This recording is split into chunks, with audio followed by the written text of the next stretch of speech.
Welcome to It's a Controls Problem, where we do precision guesswork based upon unreliable data given to us by those of questionable knowledge.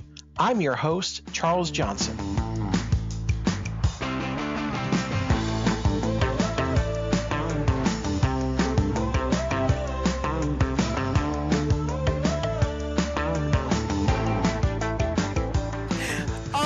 Welcome, everyone. Here's your host of It's a Controls Problem. My name is Charles Johnson. Matthew, how are you doing today, buddy? I'm doing fantastic. All right, and today we actually have a very special guest, someone who I'm a fangirl of for sure. This is the GOAT of graphics, I like to call right now, Louis Laurents with BASGFX. So, Louis, welcome to the show. Oh, thank you, sir. I don't know about goat. That's going to be Jerome. Well, okay. I mean, maybe. Like, I mean, I love Jerome. I love his stuff, but I'm a big fan. I'm a big fan of your stuff. So, it's a pleasure to have you on the show. So I tell you what. Let's go ahead and let you introduce yourself for the masses that actually don't know who you are. Well, I'm Louis. I've been in the industry for almost 20 years in HVAC, just in general, probably 19 years now.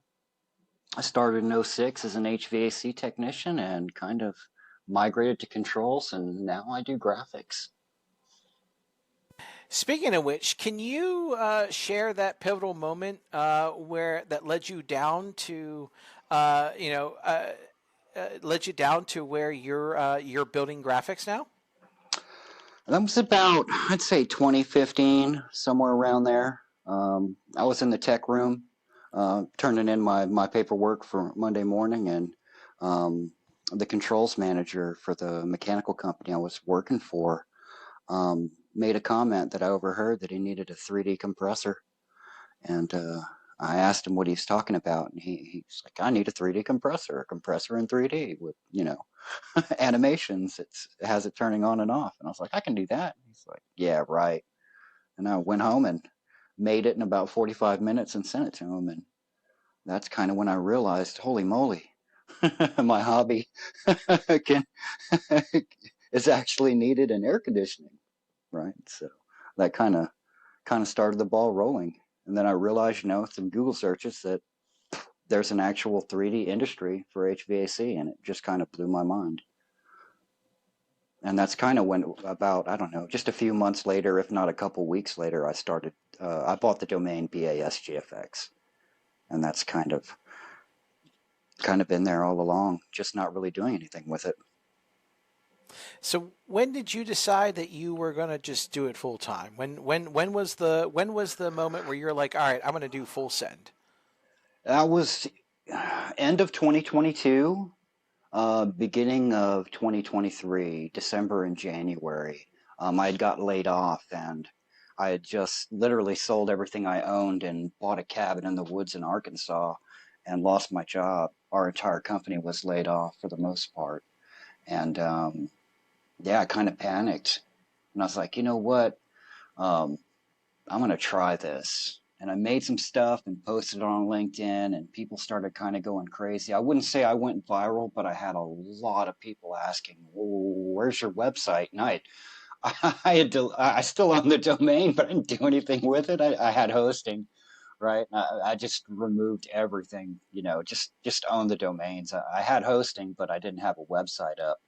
And got all that stuff done really quickly, flying by the seat of your pants. And on a weekend, built a terminal unit library and released it. And that's kind of all she wrote. Wow! So your first library was the terminal unit. I really didn't have a choice. It was either try to make this happen or, move back to Texas and get back in a service van, right? Yeah. So sometimes the two men in a truck. That's sometimes that's fun, but it can reach its own limits at times too. Definitely. Yeah. So what do you think? About what do you think the biggest hurdle was, like as far as getting your name out there? Like, what do you think from people who are wanting to start to create their own graphic thing and do their own? Because you got Monty and Yep. Jonathan Stipich.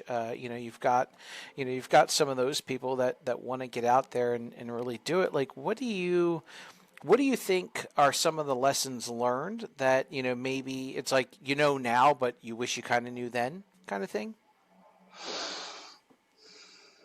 I mean, with those two guys in particular, I mean, they're in the industry, so they already know what the client's going to need. They were in the trenches. You know, whether it was Monty on the engineering side or Jonathan doing service, he already knows exactly what his customers need, right? I mean, like anything, you're going to start a business, especially graphics, you have to have customers, right? Number one. Um, but you also have to understand the business and exactly what those customers need, right? Sure. Yeah. With Jonathan, I think he started just building stations, right, and doing station templates, and then learned how to do floor plans, and then now he's got a little more. How would I put it? He has more services to offer, more alternate forms of income besides this one thing that I do. Hmm. Yeah. Eventually you'll get stretched thin. So that's I think that's the biggest thing is, do one thing, do it well, right? Um, and as you start to get better, faster, and then start adding more services and getting really good at those other services that you offer to customers. Now, not only do you do your own, do your own graphics and have your own graphics library, but I believe that you also do some Niagara graphics as well, right? Like people can come to you and they if they want a full station. Absolutely. You know that that's painful because like I said, I'm the only Niagara certified guy with the company, so I'll end up having to do all that work on top of running the company and doing everything Yeah. else, right? So I can't really take on a whole lot if that makes any sense. Sure. And stations are they're a crapshoot. You don't know what you're gonna get. That's you very know, true. illegal naming conventions, and I'll get a station where they integrated a carrier over CCN or something like that. And, if you don't know the table names, right, of a lot Hmm. of those CCN devices and you're just not familiar with CCN, you're like, oh, I don't know what that is. That's capacity, right, Yep. for this circuit or that circuit. And it's not going to spell it out for you. You're going to either have to know or you're going to have to do a lot of searching just to figure out what that point name's supposed to be, right? Sure. Yeah, Um, so. like, how many people do you actually have in your company? So, including me, four. Okay. And Wow. they're mainly, my other three employees are mainly doing floor plans and site renders. Okay. So 3D campus renders and floor plans, because that's a So majority of our business. with the floor plans, are you still using Blender or are you using another product or? So we use two different products. Just depends on the scope. If it's a single or really small multi-story building, two of my guys are going to be using SketchUp Okay. with a paid renderer. If it's something really complicated with lots of duct work and we're talking about multi-stories with piping or anything like that, we're going to be using Blender. It just depends. So, what do you? I think a question I want to ask you is, how do you? Trying to think what's the best way to think about this. So obviously you have to become a trusted advisor, right? Like it's one of those things when you are making a name for yourself, becoming that trusted advisor. What do you think is the key to the success in your perspective, especially for graphics of being that trusted advisor to people, knowing that they entrust you to build the quality graphic that they need.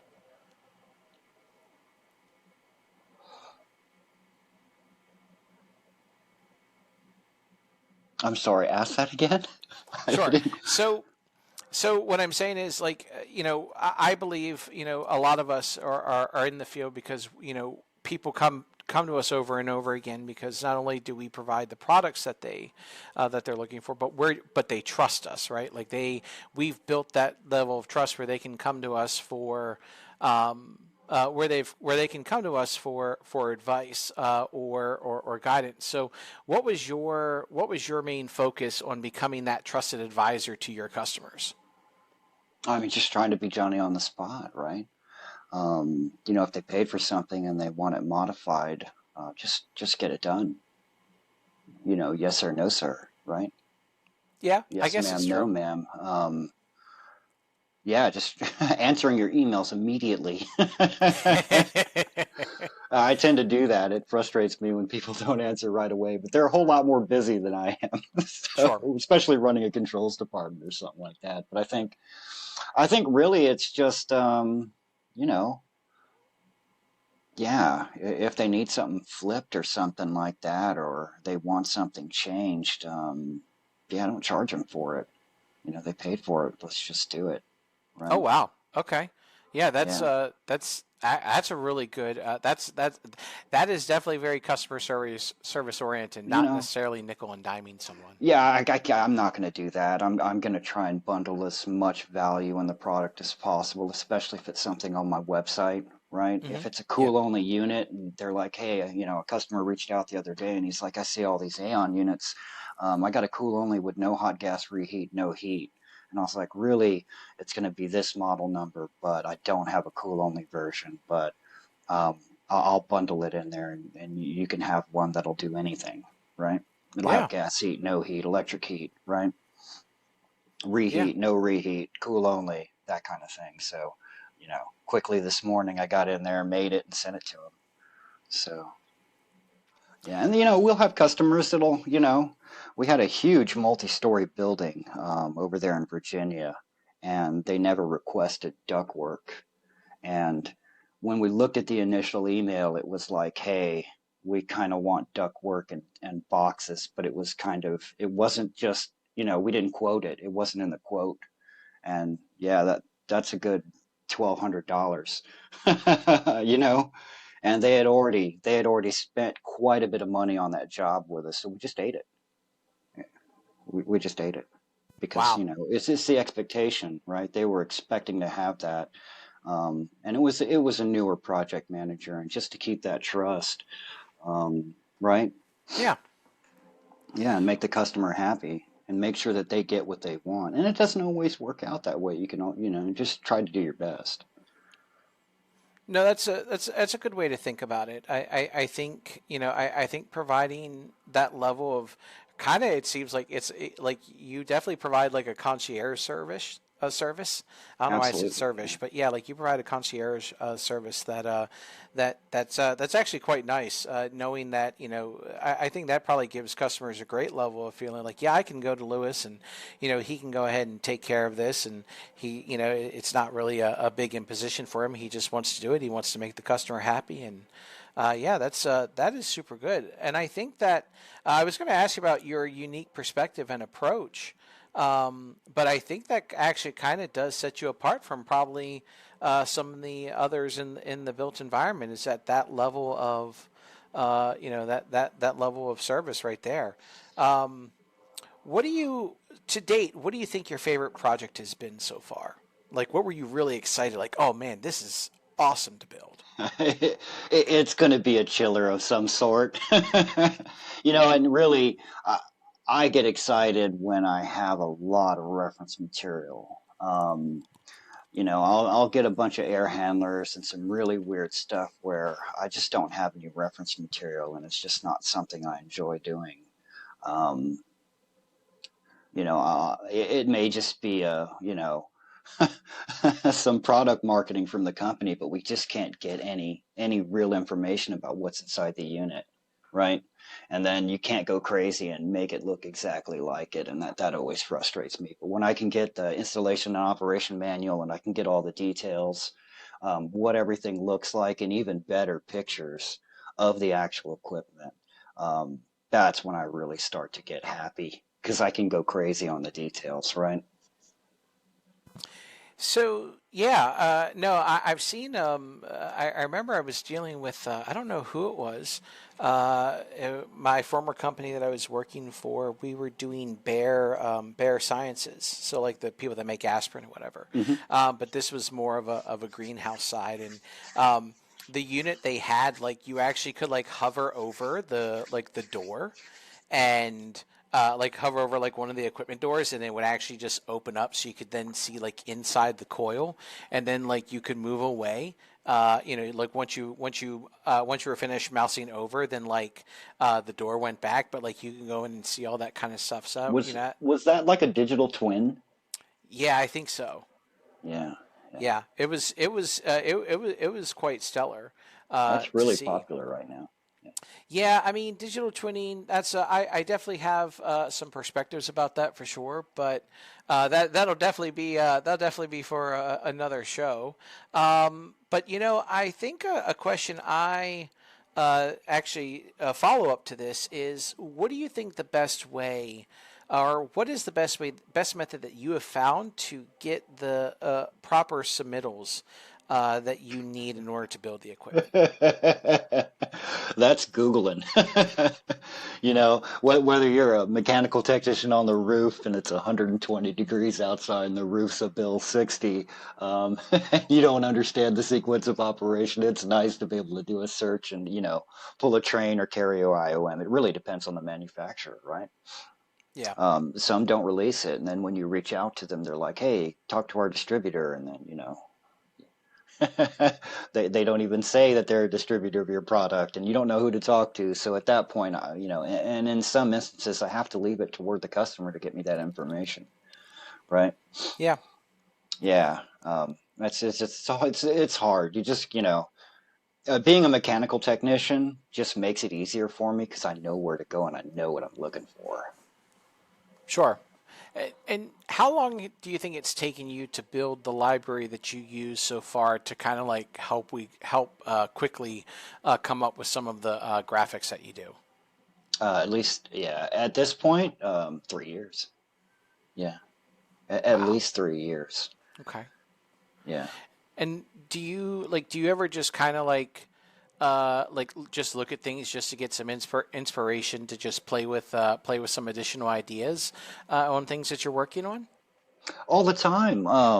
There's there's a lot of competition. Well, I wouldn't say a lot. There's a little bit of competition in this industry, and UV lights, right? Flame animations, uh, liquid animations, boiling off, evaporating, condensing, right? What are the better ways to do that? How efficient can we get? And that's really comes down to a production pipeline, right? So I'll figure out some stuff in geometry nodes with water and make loops of water going through a pipe, and then I'm like, okay, we can do this. How long is it going to take?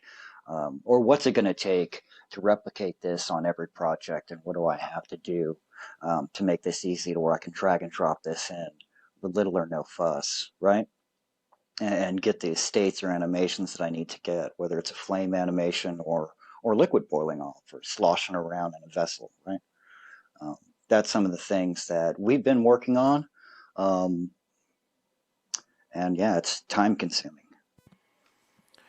Have you gotten any requests yet to have controls like on the terminal units or things like that, like a picture of a controller, like maybe like in a like next to like on a VAV where it's actually just moving the actuator yet? Have you gotten any of that?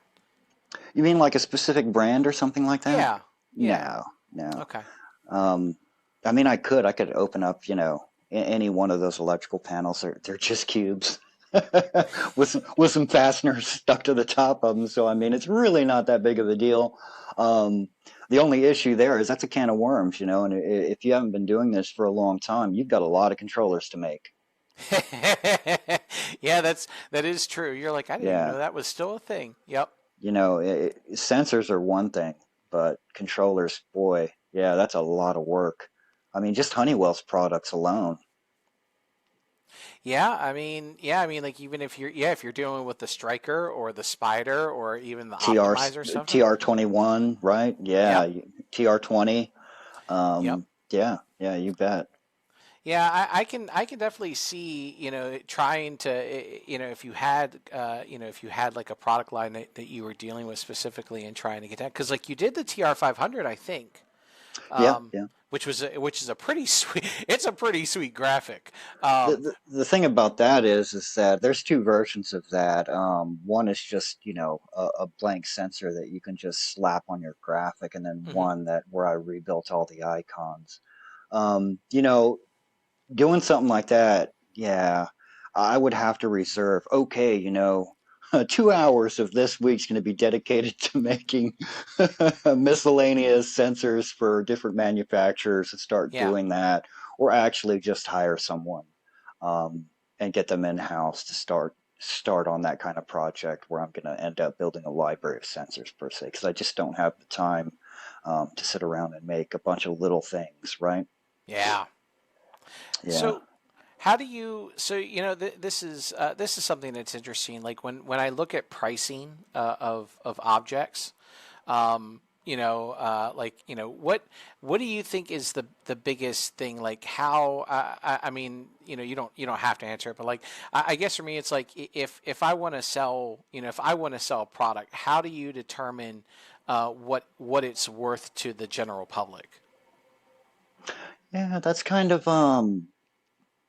I flat rate a lot of stuff, Hmm. someone may request a really, really, really detailed chiller graphic, right? For Hmm. instance, I may spend one day on it if I'm really excited and, shapes are conforming to my hands and I'm able to manhandle these shapes into what I actually want to make it look like that. It just depends, man. I mean, a really big chiller, I might get that thing done in a day. It might take 2 days, right? And Hmm. typically, doing something hyper detailed, it's going to take me about 2 days. I can't charge 2 days worth of labor. Sure. That's going to be insane, right? Yeah. I doubt someone's going to want to spend $1,000. Right. So I flat rate it, and Okay. then if it's a chiller or a rooftop unit, something where the model number is not going to change, you're Hmm. not going to see really any difference besides tonnage, right? And then you Sure. start getting into whether it has one or two fan motors, right? Um, or the size of the vessels themselves, and it starts to become kind of arbitrary at some point. And you can reuse that graphic over and over and over again. If it's something I'm going to resell, I'm just going to flat rate it.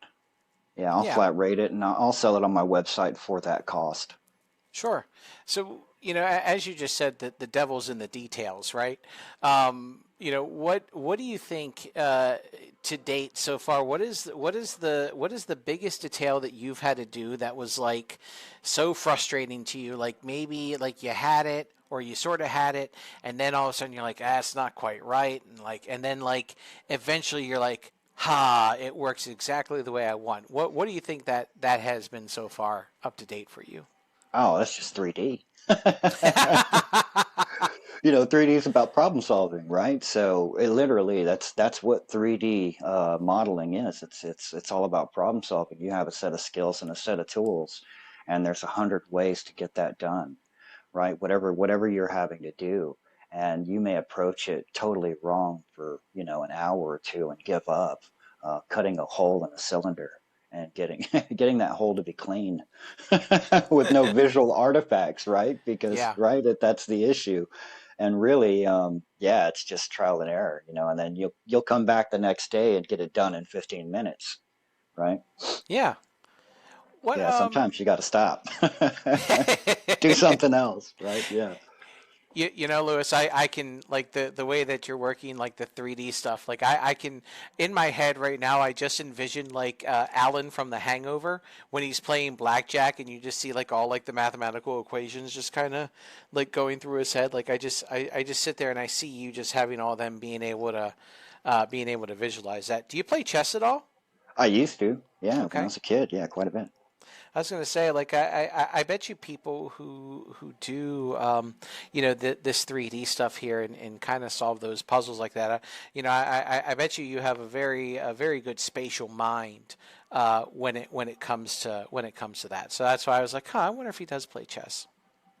A lot of it's reference. You can have a really good piece of reference, but it takes experience to turn that reference into something that looks accurate. And I get that a lot. A lot of guys will reach out on LinkedIn. They're like, "Hey, check this out." I'm like, "Well, man, that weld is 4 inches from from the side of that, from the top of that compressor, that pecker head. If you look at the picture, it's only about a half inch higher. So you'll see some goofy scale issues, right? Hmm. And once you get too far, it's almost no turning back. So the kind of person I'm looking for is someone that is paying attention to those small details and not getting overwhelmed, right, by all the Yeah. things that they have to do. Um, yeah, that's kind of important. I bet that's tough to hone back sometimes. I know for me, and I know for Matthew as well. I think I think the three of us probably are like, no, we've got to do it this way, and then like we're going to continue to do it until it gets to like, yeah, I'm pretty happy with that overall. Um, you Yep. know, and, I, You do have to know when to stop because you could yeah. noodle forever. Oh yeah, I'm sure that like you can just go unhinged, and all of a sudden like you look and it's 3 o'clock in the morning. You're like, wait a minute, what? Where did the rest of the time go?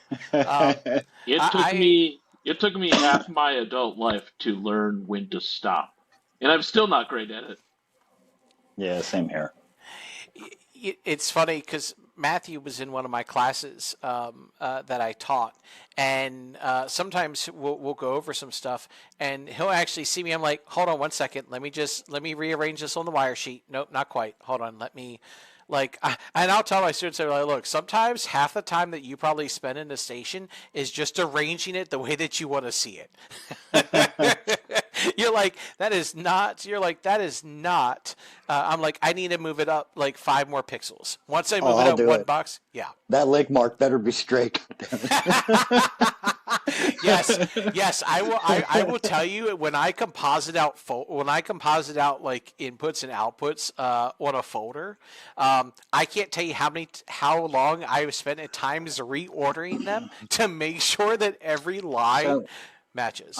I thought that was bad practice, compositing, because every single link mark inside of a folder has to go through the CPU cycle. So when you composite, you're getting double the calls to the CPU per cycle. Is that true? In at some there can be some performance issues depending upon how you set it up. It there are for me there are ways where I keep compositing limited. Like if I'm going to be doing a ton of if I know that I'm going to need a ton of links, then I won't do that. Gotcha. Then what I'll do is And I'll it's going to be on a Jace, right? And if it's yeah. got a lot of controllers on it, man, I probably wouldn't link mark a whole lot. Yeah, in the for the big thing there for the composite portion, yeah, it's you definitely have to know what you need to composite versus what not to composite. Like because Gotcha. what some people will do, Lewis, is they'll actually just copy like they'll take a bunch of like numeric writables and Boolean writables and link slots to there. And what I actually do is I actually just expose the thing I want to link to. So like I'll take like an OR block and I'll just link I'll composite out in one, in two, or in A, in B, and in C, Gotcha. rather Yeah. than creating all those external subscriptions. But yeah, from time to time, compositing can be compositing all of it can wreak havoc. But I think if you're mindful about it, really, it's all. I think it's just all about intelligent design, just like with graphics too, where you got to lay things out because I as programmed a plant and I was like, oh wow, I'll composite everything. I've got my primary and secondary pump loops in separate yep. folders doing their little control loop things. And I was like, oh, this is awesome. It's not all on one sheet. Yes. It's not Yeah. link marked to several wire sheets, right? And Yeah. yeah. And that's the thing with with block programming, like, and I'll tell you, like, that's one thing about GFX I like is you can have multiple programming sheets, and then they have hubs and targets, Oh, and that's then amazing. Yeah. and then you can do it like ALC does the same thing that way. I hope that Tritium, I actually gave them that. I was like, hey, they kind of do it this way, like being able to like just kind of like hide the wires.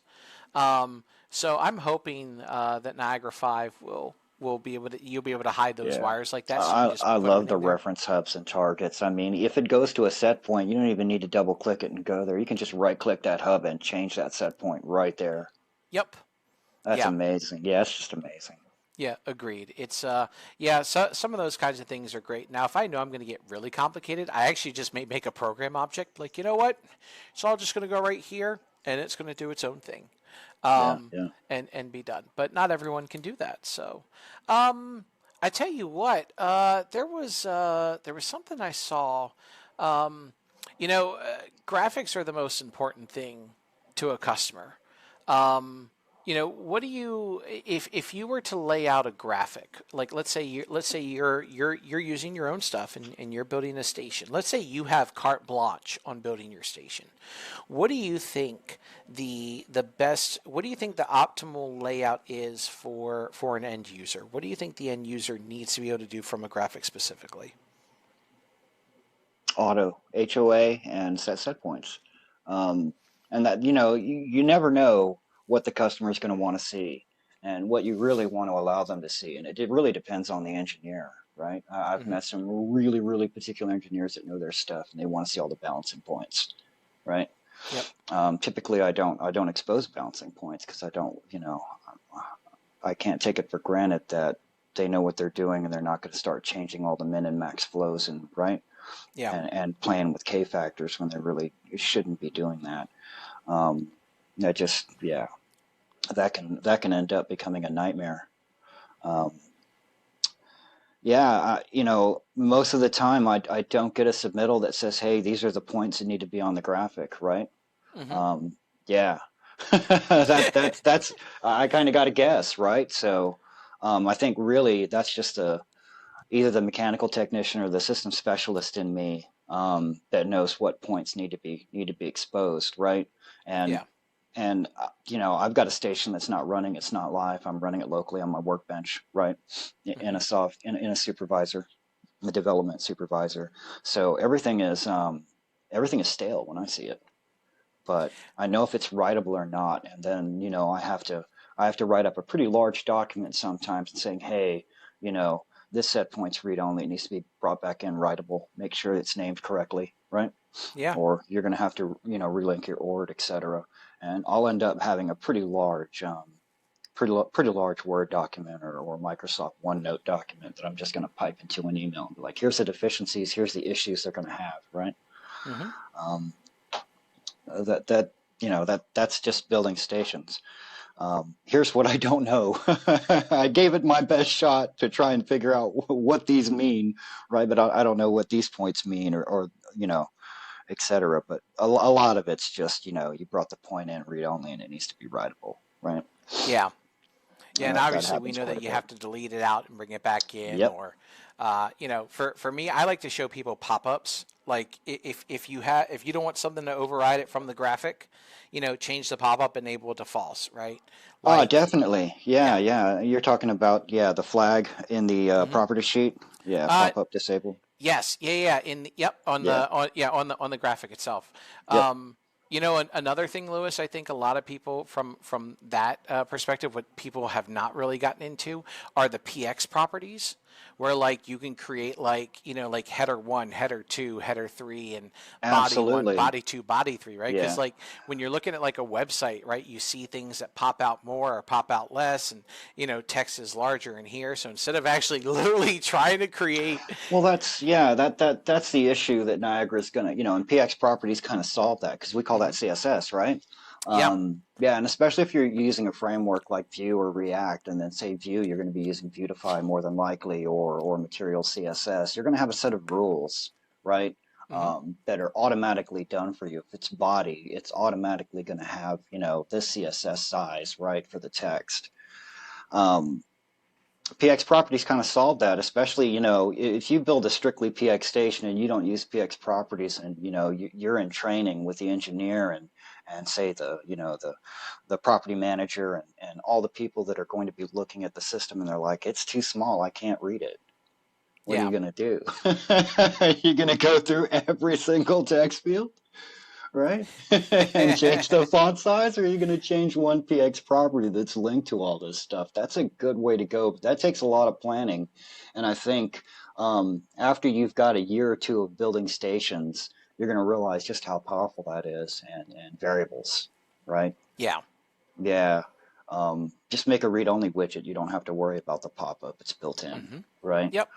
Yeah. Y- And quit dragging bound labels and then trying to highlight them all and say, distribute evenly, or right, Yep. because that'll bite you. It depends on what you're doing. And if you're trying to scale something or resize something, depending on the direction and how they're stacked on the screen, Niagara can do some really weird stuff. Hmm. Yeah.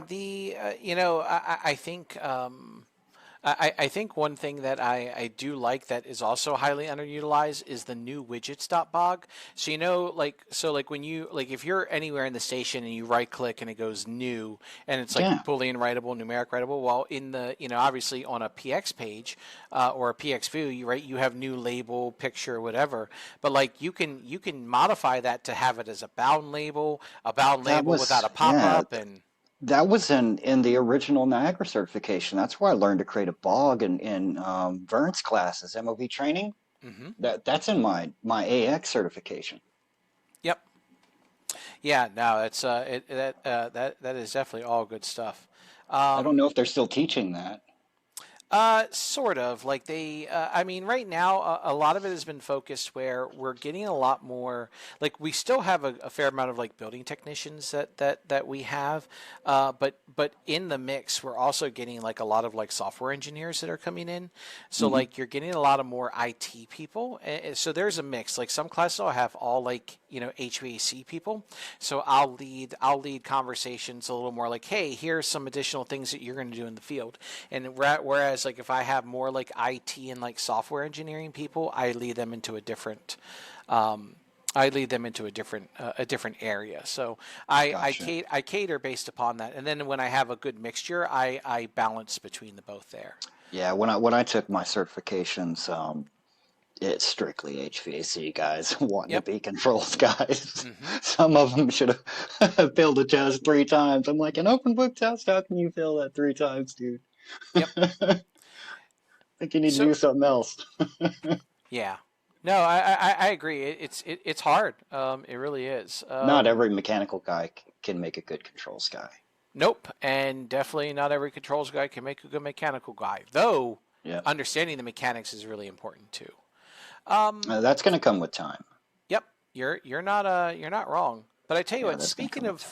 speaking of leading though, let's you're going to be the first one to do this. We're going to be doing a live demonstration, and I know Louis, you're really excited about Yeah, this great. portion here. So if you want No to go pressure. ahead and share your screen here, and the floor is yours. Like maybe talk about first, like what's your primary software that you use, and then just go through some demonstrations. So I use Blender for all of my equipment graphics. I'm an old 3ds Max user, 3D Studio Max, Hmm. back since about 1998. I've used just about everything out there, from Maya to Lightwave to FormZ, lots of old stuff. And I never ever really gave Blender a chance. And every Yeah. time I ever installed it, I ended up uninstalling it and going back to Max. And one day I bought a perpetual license for 3D Studio Max, and it cost me a little over $3,700. Oh And wow. that was the last year that they did perpetual licenses. So I kind of got stuck where now everyone's got 4K monitors, and display scaling's not compatible properly, Hmm. right? So if I use Max, I got to squint. The the viewport's large and pretty, but all of the menu systems are tiny. Yeah. So yeah, and there's no fix for it. Subscription as a service, software as a service. So Yep. you're gonna have to pay that $3,500 a year, whatever it is, right, to use it professionally. And I just gave up, and I watched a couple Blender tutorials, and yeah, I just kind of, you're going to want to beat your head against the ground if you've come from a traditional CAD background, right? Like most 3D applications have their roots in CAD, and Blender's just a different beast. You'll want, coming from Max or Maya, some of the industry standards, you're going to wonder, why is Blender doing this? Why can't I do this, or why can't I do that? And I think that's the biggest downside to Blender is the user interface, and they have a really, really strong focus on that nowadays. So they're starting to work on the UI, and it's getting a lot better. Here we have a rooftop unit. This is what my rendered camera view looks like. Oh, wow. And then we can throw the doors on it. Can you hear me okay? Oh, absolutely. Can hear you Okay. perfectly. It just got quiet real quick. Yeah, like I said, Blender's really difficult to use at first, especially if you're migrating from something you're really used to. You're not going to understand why Blender does certain things, and you'll get frustrated. Like I said, I've uninstalled it and installed it. I can't tell you how many times. And eventually I just gave it a chance, and started building some ductwork stuff for customers, and one thing led to another, and I started to kind of pick it up, and I was able to start flying through this stuff. So this particular equipment here is just like roughly a little 5-ton unit. So if I decide I'm going to turn this, I've created a bunch of states in Blender. So now this is electric heat, and we can turn the gas heat off. Then I can come into gas heat and turn the electric heat off and show all the gas piping.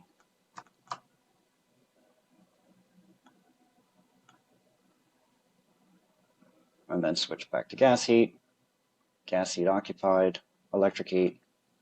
Let me turn that off. And these states save themselves. So I can just swap back. Here's an electric heat, single stage. Oh, wow. And here's a 6 to 7 ton gas heat, 2-stage. And so you give the customer all of these to build their own. Yeah, to build it their depends. own. Yeah, it depends on the product. If it's this chassis, they're going to get everything, Okay. right? I'll give them a single stage, a 2-stage, separate economizer. So if this has got 2 stages, I'm going to give you this economizer, which has the little, right? Oh, wow! Look at that. Has the gears, and then I have the simple economizer, like you'd find in most simple Voyagers, which is a little plastic flapper. Yeah, look at that. And it just depends. Some of this stuff you kind of gotta, you're barely going to be able to see it, but at least it's there. Then you have your gas heat coming on. And this is the real-time renderer, so this isn't really what it's going to look like. It's going to be close. The color's going to be different, but if I switch to cycles and I give it a second, it's going to start. Oh, yeah, wow! this is what it's really going to look like. And then we can sit here and turn the gas heat on. That's super sweet. We want turn the compressors on. Well, those are off, but if I come here and we look at what a compressor would look like if we came on and zoomed in on it. There's our compressor 1 state, and then I have the second compressor mask, so it's actually see-through. So we'll get all the glows, we'll get all the animations, and we'll be able to layer both of them. Oh, that's awesome. Now, was that I saw the in the where it said train, like in the silver above the compressors. The electrical panel? Yeah. Yeah. So was that just like the thermostat terminal? Yeah, that's exactly what that is. I just didn't go in there and put, all the T numbers. Yeah. And then the test 1 and test 2 pins aren't there, but it's close enough. Yeah. Oh, that's and awesome. I got the little hole with the LED so you can see the blinking on the board. So If you Yeah. don't feel like popping this off and you've got the panel off and you lean it up against there, you can see your error codes. And you're only really going to see an error code if you've got a cool fail or a heat fail and it's actually got pressure sensors. So, Right. yeah. And that comes into this. This was actually one of the first things I ever made. Let's get out of cycles. It's electric heat kit. And I put this in just about every unit. So, yeah. If it's wired accurately, but if it were accurate and this was actually a train, it would be inset down here. There'd be a slight depression. And I never understood why they put their fuse block right here. Because that's where the water gets in, if it gets in. And I Yeah, found a that's a bunch problem. of these. Yeah, I found a bunch of these little high voltage fuses just blown up in here. So I So, redesigned it. how long do you think? I mean, so or not think? Well, how long did it approximately take to even like create those coils? That's actually pretty quick. That's pretty quick. So these just follow a path, and you can actually still see the path that they follow. So if I grab this and drag it out, basically I'll create a curve and I'll say follow this, and it'll be an Archimedean curve, and it will just wrap along here. So is that like similar to building an array, or is that completely different? Absolutely, Okay. absolutely. I'm actually very, very, very similar. Very similar. I actually need to redo some of the heat kits that I've made, and yeah, I'll end up having to pull my notes and figure out how I did that. Yep. I mean, it's just one of those things. So Blender comes, it doesn't come out of the box. It kind of does, but they kind of do some weird stuff where it's got so much functionality. They don't give you everything. You've actually just got to turn it on. It's there, but there's extra objects and extra loops. So if I come into my mesh section or my curve section, I can add a spiral, and we can do an Archimedean spiral. And there it is. This is basically how I built the coil, right? And then we could say how many turns we want, how many steps, and let's pick the height up. Let's see, height. Right, and then this just follows that path. Wow. Right, and the cool thing about this is since it's a curve, I can edit it and just give it some thickness. And there's the heater coil. Oh wow. Okay. Rather large. But well, I mean, but we get the point. Yeah, and then I'll just assign that with a curve modifier and point it to that other curve, and Hmm. we're good to go. It's actually gonna, yeah, it's extremely large. You know what's really wild to me, Lewis, is like the fact that how much you can zoom out, and then like how much you can zoom in. Like that's that. There's a limit. So if I start zooming in, there is a limit. We'll get it to where it cuts it, right? And it also depends on what kind of camera you're using. If you're using an orthographic camera, you're gonna go straight through it. That's And a awesome. lot of times you'll get a viewport cut off, and you've got to change your distance where it actually starts manually cutting stuff off. Yeah. That's kind of how I put it all together. These compressors, they're all pre-built. I've kind of anything that I make, and I'm like, oh, that's cool. Here's a coil.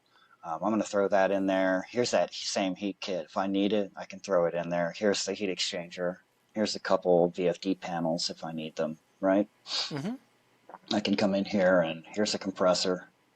And I can say, oh, I want this compressor in here, so let's just add it. And then there it is. And it's hidden, so we'll just come into inserts and then hide that, and then there she is. And Now, then it's all modular, so I can move this stuff around. how long did it make? How long did it take you to make that compressor? Oof. This is based off the original compressor I made for that guy, Chris Okay. Gonzalez at Mechanical Solutions. It's the same one. I would say about 2 days. Believe it or not, a compressor is a pretty complex shape to get right. So I do like a subdivision surface workflow for this. It's a Hmm. little complicated, but then I'm going to end up quadding it and what we call decimating it, or not necessarily decimating it. Just keep subdividing until it's super smooth, and Okay. it ends up being really high geo. But none of this stuff's going into a game engine. You know, the final Yeah. product is a 2D rendered image. I have a really beefy computer. I've got 24 gigs of VRAM here free, Oh. so I've got plenty of room. 16 cores, 128 gigs of RAM. So I tend to Okay. kind of go crazy. Uh, Um, if you're just using a simple Dell laptop with an Intel graphics card, you're going to have some problems. But turn some of this stuff off and just work on one thing at a time, and then it'll flush out of memory, and you won't be using so much CPU, right? so how do you get the perspective of so if you go back, if you zoom into the compressor a little bit, um, like where you see kind of like, yeah, like the reflection, like you see like a light, like at the, yeah, right there, like how do That's you get that? materials. That's materials. So that look how simple this material is. It's just a base color. It's got a little bit of metallic in it and a little bit of roughness. Roughness is how rough the surface is. So if it's totally not rough, it's a mirror, Oh, wow. right? If I add metallic to it, it's going to darken it up, right?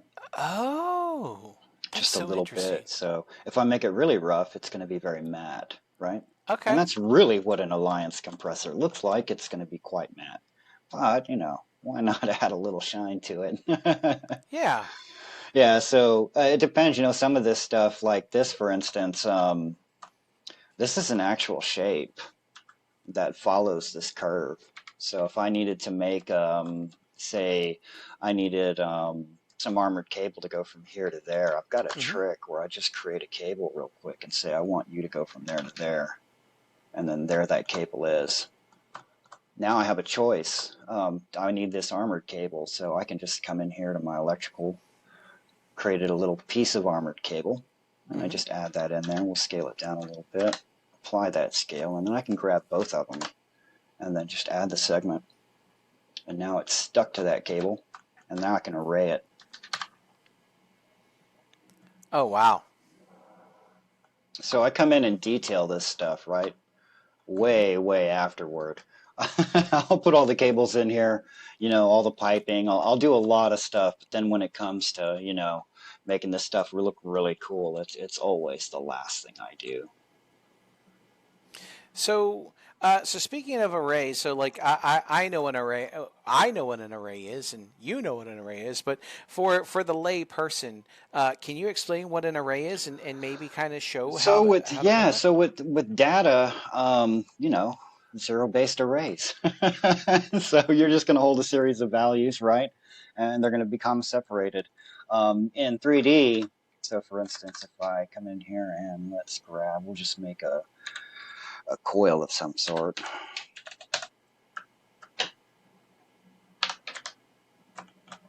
I say this is my tube sheet. I'm going to make this a coil. Just extrude that a little bit. So that's going to be our tube sheet. We'll make this a coil. So first we're going to break this up. Let's break it up like this.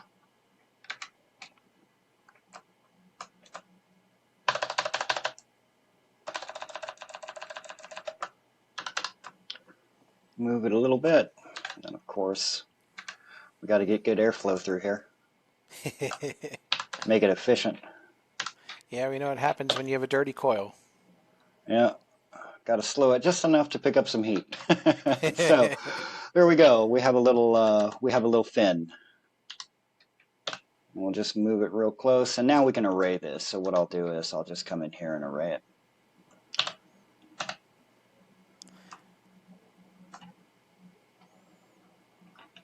Whoop, So and then there we go. basically, an array is a series Correct. of, A count. uh, And this is a modifier, so it's fully modified. Here's an array modifier of a count of 160. I could make that 100. And got us a small coil. It's an infinite plane. That's why you see this red here. I'm mhm. actually looking, every 3D face has an orientation. We call that a normal. Um, Typically in 3D, if the face is pointing in the wrong direction, like you see here, red, when you render it out, it'll be totally see-through. You won't even see it. Um, so what we can do, let's just get rid of that red. what we can do here is just solidify this real quick. We'll add a solidify modifier and just give it a little thickness. And then now we have a coil. And these things are definitely a whole lot more stacked. Oops, wrong key. There we go. We kind of have a coil here. We can day mesh add small vertices here.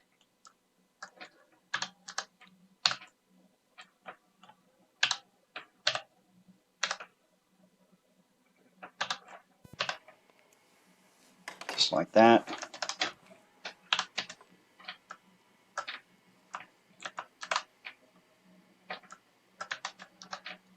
And you're building the pipe, whether it's for hydronics or gas or just going Yeah, through the so coil. this is just going to be your coil itself, right? So you got your fins and then your tube sheet that holds, right? And then this will Yep. just be the kind of, yeah, and we can make that copper. Let's boop, come in here. Let's make this aluminum. So we'll just go to our materials, pick metal. I have aluminum matte. Let's do that. And then here we'll do the same thing, aluminum matte. And then we'll just make this copper shiny.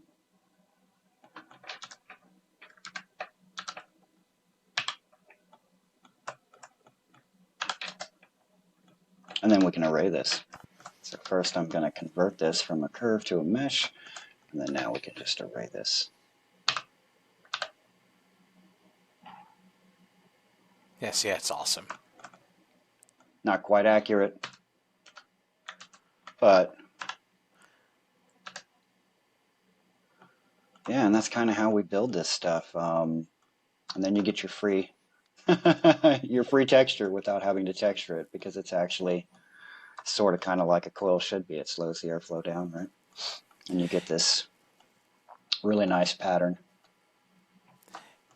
You know, I think what you bring to the game from a graphics perspective is your mechanical knowledge is impressive, and so like you actually understand the actual physics of the piece of equipment that you're drawing. Like you understand, you understand airflow. You understand, like I think that's a level of detail that I think many people can miss, because like I think it's one thing to draw it, but I think I think it's also equally as important to understand why you're drawing it that way. Yeah, I daydream. So, on this train unit that we just looked at, it's kind of a right if you look at any other reference in say an IOM or something, they're not going to show you that there's a liquid line dryer in here, right? That's not going to be there. You're not going to see any of this stuff, right? I just know. Hold on, let's go to working so we can actually see it. I just know there's a liquid line dryer there, right? Yeah, that's awesome. I absolutely know it's there. I know how it's mounted. This may not totally be accurate. I do know that the liquid lines come straight across here, because every time you open the panel, you're like, that's a bad spot. Hmm. Yep. But that's how Train does it. I mean, I have to take some liberty here and there, right? Um, just for time's sake, right? Yeah. Yeah, I don't, I'm already going to spend something like this is going to take 3 days, right? Yeah. You Um, can't show the Depends, pump down right? or anything. So yeah. Yeah. So, just yeah, especially if this is a heat pump or something and I've got reversing valves in there. There's a lot going on, right? Yep. I do take some liberty. I make some crazy clamps, so the pipes don't vibrate. well, for you, you're like, if I were to design it this Yeah, and way, that this is how happens. I would Yeah, have. that happens quite a bit, right? But I'll daydream. I mean, I'll be doing pipes here and I'll be thinking about this. Yeah, I'll be 10 steps behind, the liquid line dryer, but I'm thinking about it, right? Yeah. I'm actually thinking about it. Thinking about, oh, I'm gonna put some liquid line dryers in there while I'm, doing the discharge line of the compressor, right? Trying to Hmm. feed some header that is in there. Yeah. So Wow. And actually, I think what's also what's really interesting to note about this is for people who've never seen it, like you can actually see kind of like the block code at the bottom of what makes it work too. Like yeah, this in is the yep, colors. Yeah, these are yep. just materials. So this is a cool and heat shader. So if I come in here, um, See, and if I go to here, well, where was it? Let's just go in there. Select that guy. Yeah, so this is either cool or heat. This originally was a model with a heat pump, right? So I actually had the coils turning blue if it was in heat mode. You know, when your reversing valve kicks in, your condenser becomes your indoor coil, Yep. right? Your outdoor coil becomes your indoor coil, and Yep. yeah, vice versa, whatever. When I do those swap overs, I'll actually show the compressor's fired, but the coil will glow blue, right? And in Yeah. this regard, the coil ends up, not the evaporator, but if we go, get this out the way. If we go to compressor one on, yeah, the coil glows, so I have control over it. So this is a mix shader, and I can say, do you want to be copper or do you want to be, right? Mm-hmm. And then I can just slide this and make that coil copper if I want it, Oh, see, that's right? see this stuff here is I think it's so interesting because it's this level that like I would never want to do. Like I actually hate building graphics, any graphics at all. Um, but like seeing people like you, just seeing how passionate you are about this is amazing. And you can make it cool too. You know, this might be a variable speed compressor, and they actually want to show this thing. You know, they actually might want to show this thing doing something crazy like going almost to 0 to 100% and getting brighter. You could do it. Oh yeah, I Yeah, didn't you can think about definitely that. do it. Yeah, because I can animate this from 0 to 100% and then render in 10 frame increments, right? And Yep. give you 10, 20, 30, 40, 50. Just like I would for a chilled water coil or even a modulating gas valve. And, you know, I'll do that for heat. Even though it's electric heat and it's a single stage electric heat, it's either on or off. Yep. I'm still going to give you, um, I'm still going to give you 0 to 100% in 10 in Sure. increments of 10, just for giggles. Yeah, because you can allow the image because like if it's if it's false, right, you just choose 0, and if it's on, Yeah, you choose 100, right? 100. Or Yeah, it might be a two-stage gas valve, right? Or right. yeah, In that case, you could do 30% or 50% would be your first stage gas, and then you could, you know what I mean?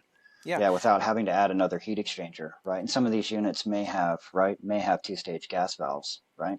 So you can actually show two different states. Well, you can choose. It gives you a little bit of options.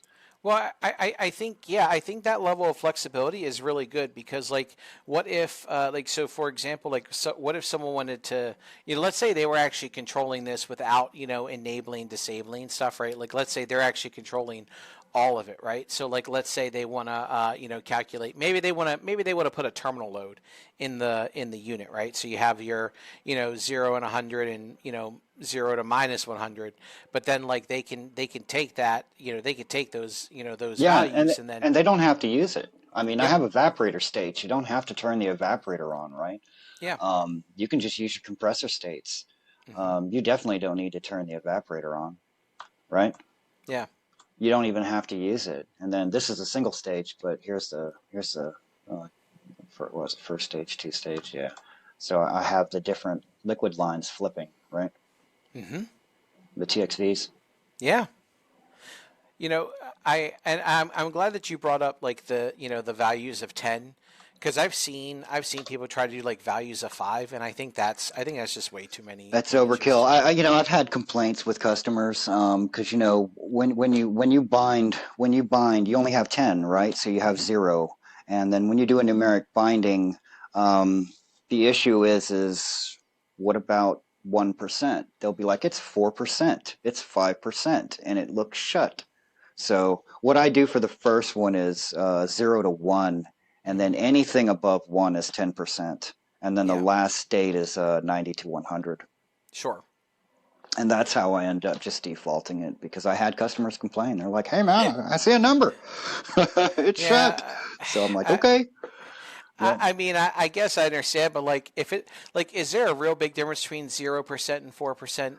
You Not. got me. Or it's Yeah, going to be 10, right? Because yeah. if you did 0 to 10 as 0, they're Hmm. going to see 9.9, and that thing's still going to be shut, right? Yep. People are nitpicky. You just never know, right? So now if it's above 1%, you're getting 10%. Yeah. By the way, I used to render a 5% state. Oh, wow. Okay. I did one 5% state just for that purpose, and I got tired of doing it. Especially with my workflow before, I didn't have flexibility, Hmm. and I have increments. So if I do something like the damper, you'll notice it's 0 to 100 frames at 10 frame intervals. I Yeah. have to make a separate state just to show 5% all by itself. Sure. And back in the day, I didn't have tools where I could say, okay, all this stuff is on or off when I click on this one button. I had to do everything manually, and it just ended up, right? It Yeah. ended up being a real pain to keep doing that over and over and over again. And I don't know if anyone's using it or not. Yeah. I never get any feedback, True. right? I mean, I give people off states, and I guarantee you, most of the customers aren't using the unoccupied state of the unit, Yeah. right? And Well, on a Jace, that's a lot of data to decide, oh, I'm gonna do an off state as well, and it's gonna hmm, cover everything, right? And then you've got your hierarchy on a PX view. If this thing's on top of everything, well, yeah, you're not clicking on anything, that's for sure. Um, yeah, it'd be interesting, someone like building, instead of using PX pages, right? Like whether they use like Baja script and then like, generate just the HTML and then just kind of building everything that way. I That'd thought be about, insane. man, I thought about that the other day. I was like, I wonder if they'll ever get rid of PX views and just say, hey, use CSS and HTML. There may be an option, right? Like I think some of that stuff is kind of I That think it's new kind of tough. velocity, yeah, I mean, velocity, you can make some really cool stuff with that velocity stuff. Yeah, but I think like like one thing that's great about Tritium is like they do like if you are kind of more on that development side, right? They definitely give you that, but I don't know if they'll ever get away from PXs specifically because like you still have people that just want to It's a do the basic mistake. thing. Yeah, Yeah, it's a mistake. I think it's a yeah. mistake because now it's not accessible. Hmm. And now you need someone specialized to come change a graphic when you don't have remote access. Louis with BASGFX, yes. Not, not gonna happen. Well, we used to build, we do PX includes, Hmm. and Yep. we would include PX files as the graphic and do a Vue.js side nav, and Yeah. it's a compiled single page application, right? Yep. It's not an HTML file that you can open. It's a main.js, right? Hmm. Being injected into the HTML file. So it's just really one giant JavaScript file. Yeah. And that's a problem when, a customer wants their graphic changed. The only thing they can do is send me a copy of the station, or I have to pull it down from Git, is what we did, right? I'd pull it down Sure. from Git, make the change, and then Hmm. send the guy a zip file and say, hey, delete the app folder and paste this stuff in there, Yeah. and you'll have a new front end, right? Yep. Yeah, with You know, those changes, and that's not always viable. No, you're absolutely right. I was just about to say that, but yeah, well said. You I know, think the better approach would be a standard HTML file with a little JavaScript in it. That way they can hmm, see the origin, just change them, and it's not really that difficult when you're looking at, right, an array of objects, right? And you yep, can say, oh, that says floor plans. Let me duplicate that, right? Just a yeah, little bit of, a little ingenuity and a little want, and you can hmm, you can start duplicating menu stuff and starting to get the hang of it. It's not that hard. yep, Um, yeah, if you can parse through some text and kind of just, yeah, get a good overall of it. yep. I Not I too see here difficult. there's VS Code here too in Blender. Yeah, so when I develop an add-on or something like that, Uh I'm huh. going to use VS Code. I'm going to run a server in VS Code to link to Blender. So when I'm developing a tool, I can see the changes in that tool real time. Okay. Wow. Yep. So it's like module dev of the UX side. Absolutely, Yep. absolutely. So you can actually develop your entire plugin in their scripting, which I kind of haven't removed. But if I go to General and we go to scripting, you can just type Python in here and immediately see what's going on. Oh wow. So Okay. if I did a Shift A and I created a cube, there it is. If I copy this and I paste this in here, oops. Let's copy this. We'll have to create a new text file. And then I paste that in here. I don't think I need to import BPY, but we can. And then I just press play. It's going to create that cube. Oh, yeah. Right. See, that's, oh man, that is, So, and that's that's awesome. Python, right? So, yeah, you can do anything in Python you want. I mean, you can do math here, right? You can come into Hmm. this interactive console and go 3 plus 6, right? It's 9. Um, yeah, and then you can sit here and go, okay, bpy.context dot, and then tab, and then, oh, look, here's the view layer. So let's Yeah. go into the view layer, right? Dot, oh, what's in here, right? And then vertex pane object. You can start fiddling around, right? And you can see Yeah. it here, bp ops.transform.translate. Well, what about scale? If I wanted to scale this, I would just change translate to scale and then To give it scale. a vector, right? I mean, this is a Yeah. 3D vector, so we got X, Y, and Z, but and these are a bunch of default, right? Yeah. Default things that it did, but you don't even need that. Really, you just need this, and it's just going to, right?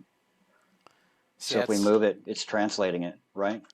oh So you wow. could, yeah. So Yeah. you can say, oh, okay, I'll just create a for loop and make this thing spin around in circles, right? Forever, with Okay. no break.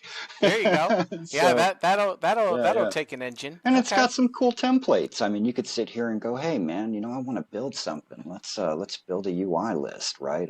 Hmm. A generic UI, and then there it is. And if I play this, um, it ran the script. Let's see where it put it. It put it in View 3D. So if I come in here, there it is. Oh wow. So now I Okay. can start playing with this. I can change the label and say it's this tool made by Lou, and then just start doing stuff, right? And there's Okay. quite a bit of stuff to get you started. And of course, they've Yeah. got really good documentation. Um, yeah, and you'll be on Stack Overflow quite a bit. That's wow. That's awesome. Matthew, do you have anything to Yeah, add or ask? that's I'm just appreciating all that. It's amazing. Yeah. And Python's, it is super, approachable. So it's not hard to find a Python developer to develop you some tools to get your job done faster, right? Um, yeah, absolutely.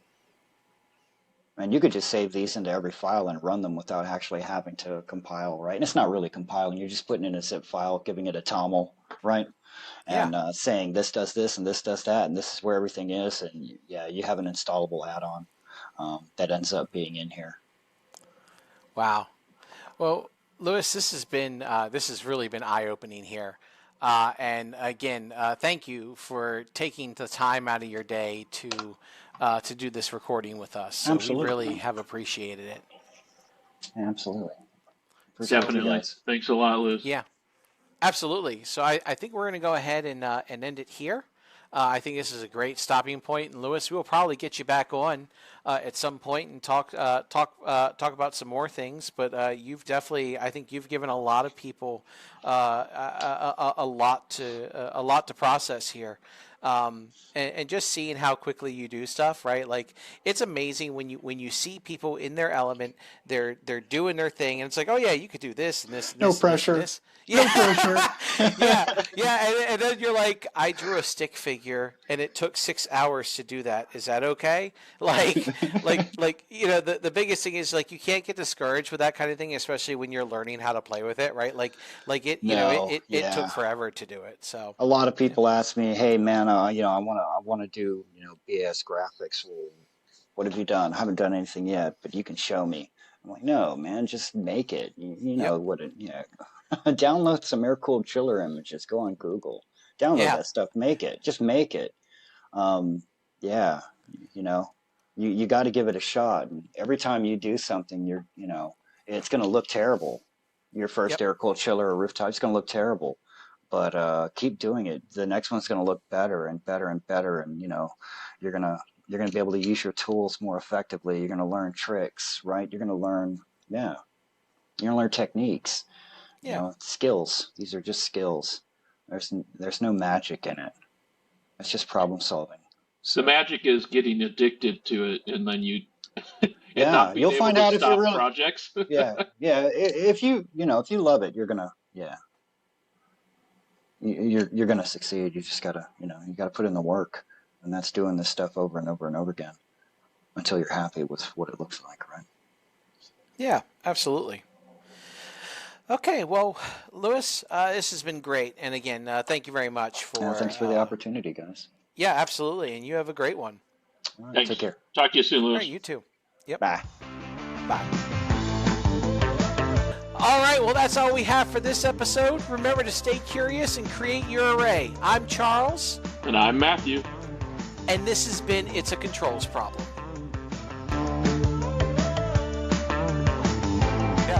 One time I was walking through Walmart and Right Said Fred came on. I'm too sexy.